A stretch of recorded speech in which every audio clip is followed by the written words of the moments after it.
All right, time for another Bearded Wonder Explains. This time we are looking at media influence, the good and the bad of media. So, first, there is information in the world.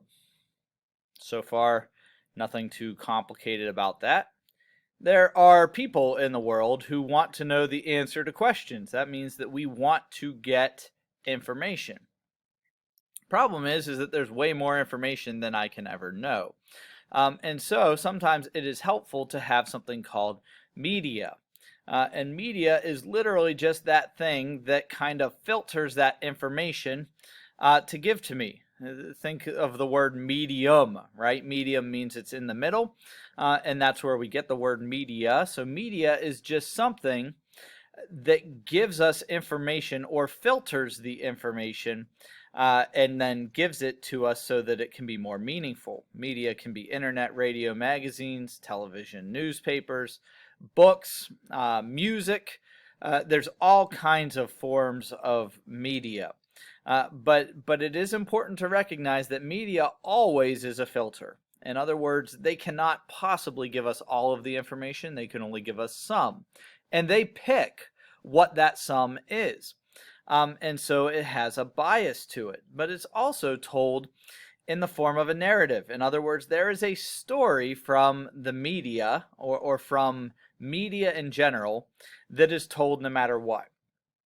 Now, this is different from the media. In modern American usage of language, there is the media, which would be a capital M, and normally that's used to refer to like CNN, NBC, ABC, like the professional news outlets that exist within our country that tend to have a left or a liberal focus in American politics. However, it's also important to note that even though a lot of people talk about the media and they're talking about specifically left-leaning organizations, there are plenty of right-leaning media outlets as well, Fox News being one of them. However, they are not often referred to as the media. So just kind of a disclaimer there about our language and how we talk about these things. Now, also important to note that freedom of the press is guaranteed by the Constitution. In other words, the U.S. government is not allowed to make laws or control what the media says. And that's kind of an important restriction on the government's power or rights. It stops them from using the media to influence people. That is not the case in countries like China, where the government controls the media, and therefore the media becomes a mouthpiece for the government and really censors what people think. It's a major limitation on freedom.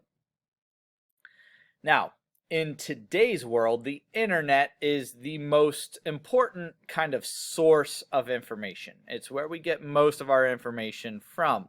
Not too many people watch the nightly news anymore, or at least that's not the primary way that they get information. They get it from the internet. Now, the goal of every citizen should be to think critically. In other words, I want to think about things in order to come up with my own opinions.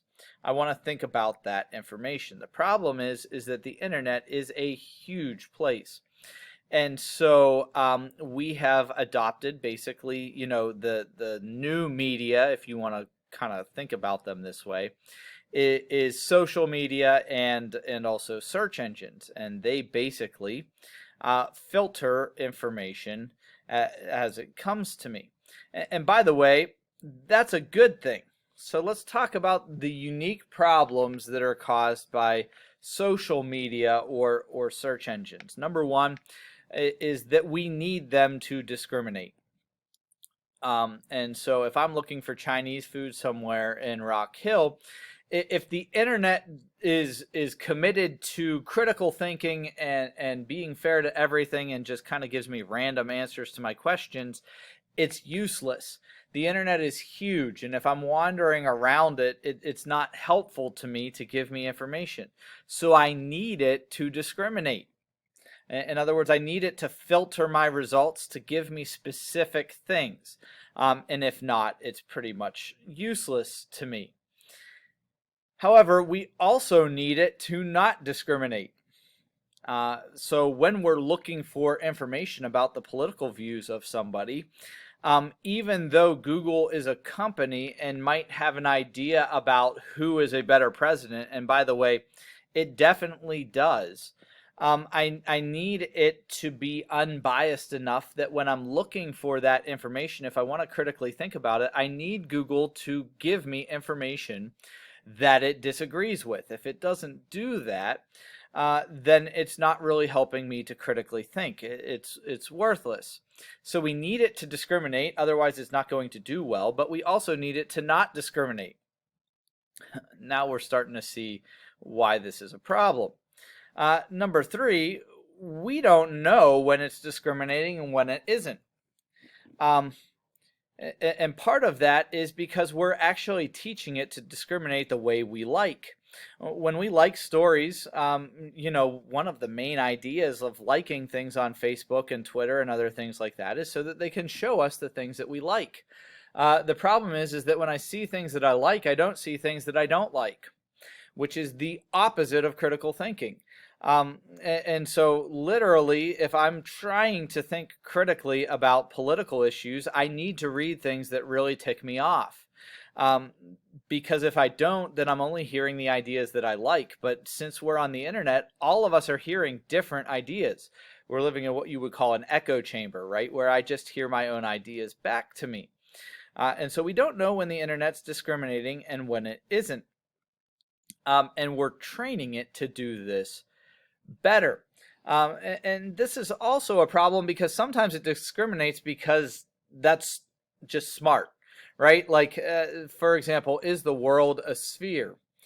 Well, the internet's going to discriminate, but maybe not because it's trying to silence a different opinion. It's just that clearly the world is a sphere, and there's not really much of a way to see it other than that. And so if I don't see multiple opinions on what shape the earth is, it could be because it's just obvious. The problem is that maybe it's just obvious to Google that we need to do certain things in our society too. And so we don't necessarily know when it's discriminating because it's just obvious or when it's discriminating because it thinks it knows what we should do. The other problem is that the government can't fix this, right? So the government can definitely come in and try to do like net neutrality or other things like that would maybe try to fix this. But the problem is that that's the whole purpose of the First Amendment, right? The freedom of the press means that the government doesn't get involved in this.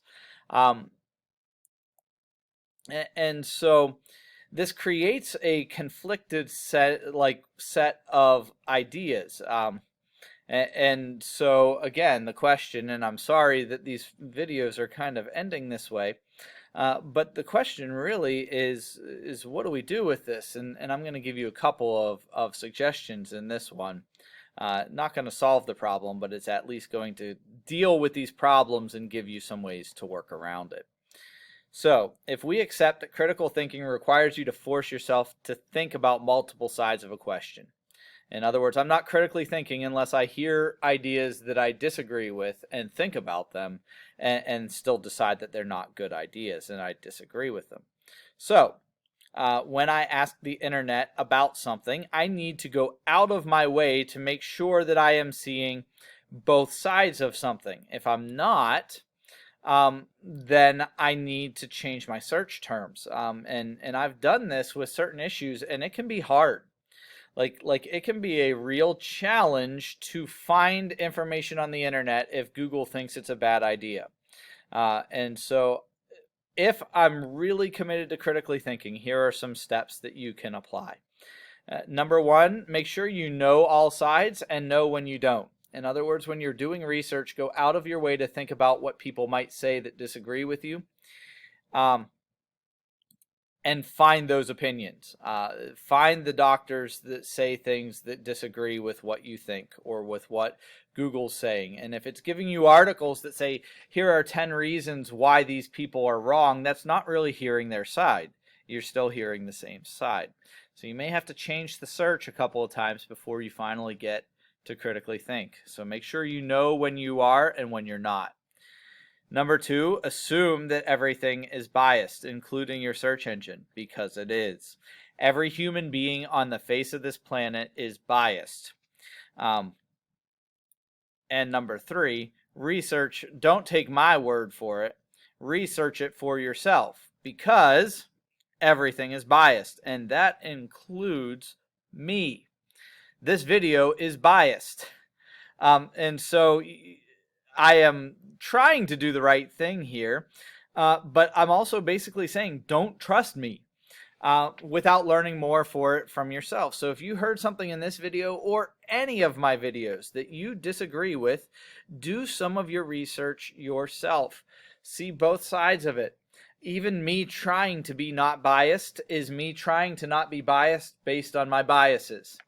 And it's impossible for anybody or anything created by human beings to not be biased. Every media source is going to be biased. The scary thing is when they try to say that they're not.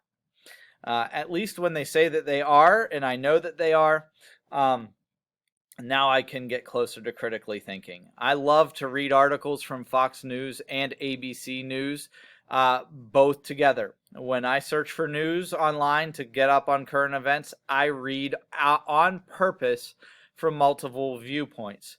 By the way, it doesn't mean that I agree with either one of them. It just means that I'm trying to do something to make sure I hear both sides. That's it for today. I hope this was helpful, and I hope you have a great day.